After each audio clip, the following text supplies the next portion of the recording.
ಇಂದು ಶಹಾಪುರ ತಾಲೂಕು ಕೋಗಂಡಿ ಮುಂಡಗಳ್ಳಿ ಗ್ರಾಮದ ವಿದ್ಯಾರ್ಥಿನಿಯರಿಗೆ ಸಾರ್ವಜನಿಕರಿಗೆ ರಾಷ್ಟ್ರೀಯ ಹೆದ್ದಾರಿ ಮೇಲೆ ಬಸ್ ನಿಲ್ಲಿಸುವಂತೆ ಒತ್ತಾಯಿಸಿ ಕೋಗಂಡಿ ಗ್ರಾಮದ ರಾಷ್ಟ್ರೀಯ ಹೆದ್ದಾರಿ ಡಾಕ್ಟರ್ ಬಿ.ಆರ್. ಅಂಬೇಡ್ಕರ್ ನಾಮಫಲಕದ ಮುಂದೆ ಸಾರ್ವಜನಿಕರು ವಿದ್ಯಾರ್ಥಿನಿಯರು ಕರ್ನಾಟಕ ದಲಿತ ಸಂಘರ್ಷ ಸಮಿತಿ ಜಿಲ್ಲಾ ಸಮಿತಿ ಶರಣರೆಡ್ಡಿ ಹತ್ತಿಗೂಡರವರ ನೇತೃತ್ವದಲ್ಲಿ ರಸ್ತೆ ಪಕ್ಕದಲ್ಲಿ ಧರಣಿ ಸತ್ಯಾಗ್ರಹ ಮಾಡಿ ವಿದ್ಯಾರ್ಥಿಗಳು ಸಾರ್ವಜನಿಕರು ಬಸ್ ನಿಲ್ಲಿಸುವಂತೆ ಒತ್ತಾಯಿಸಿದಾಗ ಪ್ರತಿಭಟನೆ ಸ್ಥಳಕ್ಕೆ ಸಾರಿಗೆ ಇಲಾಖೆ ವ್ಯವಸ್ಥಾಪಕರು ಬಂದು ಹೋರಾಟಗಾರರ ಮನವೊಲಿಸಿ ಸಾರಿಗೆ ಇಲಾಖೆಯ ಎಲ್ಲಾ ಬಸ್ಸುಗಳನ್ನು ನಿಲ್ಲಿಸೋದಕ್ಕೆ ಆದೇಶ ಮಾಡುತ್ತೇವೆ ಅಂತ ಭರವಸೆ ನೀಡಿದ ನಂತರ ಬಸ್ ಬೇಕೇ ಬೇಕು ಅಂತ ಪಟ್ಟು ಹಿಡಿದಾಗ ಪ್ರತಿಭಟನೆ ಸ್ಥಳಕ್ಕೆ ಸಾರಿಗೆ ಬಸ್ಸು ತಂದು ಸಂಚರಿಸುತ್ತೇವೆ ಅಂತ ಹೇಳಿದಾಗ ಸುರಪುರ ಶಹಾಪುರ ದಿನಾಲು ಸಂಚರಿಸಲು ಸ್ಥಳದಲ್ಲಿ ವ್ಯವಸ್ಥೆ ಮಾಡುತ್ತೇವೆ ಅಂತ ಎಕ್ಸ್ಪ್ರೆಸ್ ಬಸ್ ಕೂಡ ನಿಲ್ಲಿಸಿ ಅಂತ ಭರವಸೆ ನೀಡಿದ ನಂತರ ತಾತ್ಕಾಲಿಕವಾಗಿ ಪ್ರತಿಭಟನೆಯನ್ನು ಹಿಂಪಡೆಯಲಾಗಿದೆ.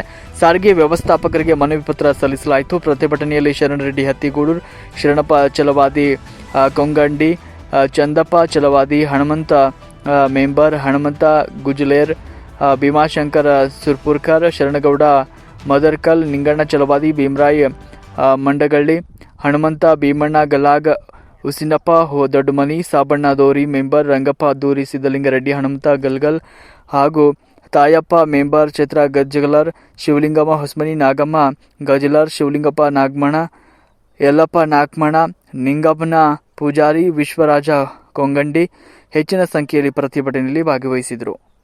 ವರದಿ ಶರಣರೆಡ್ಡಿ ಹತ್ತಿಗೂಡೂರು, ಮಹಾಯುಧ ನ್ಯೂಸ್, ಯಾದಗಿರಿ.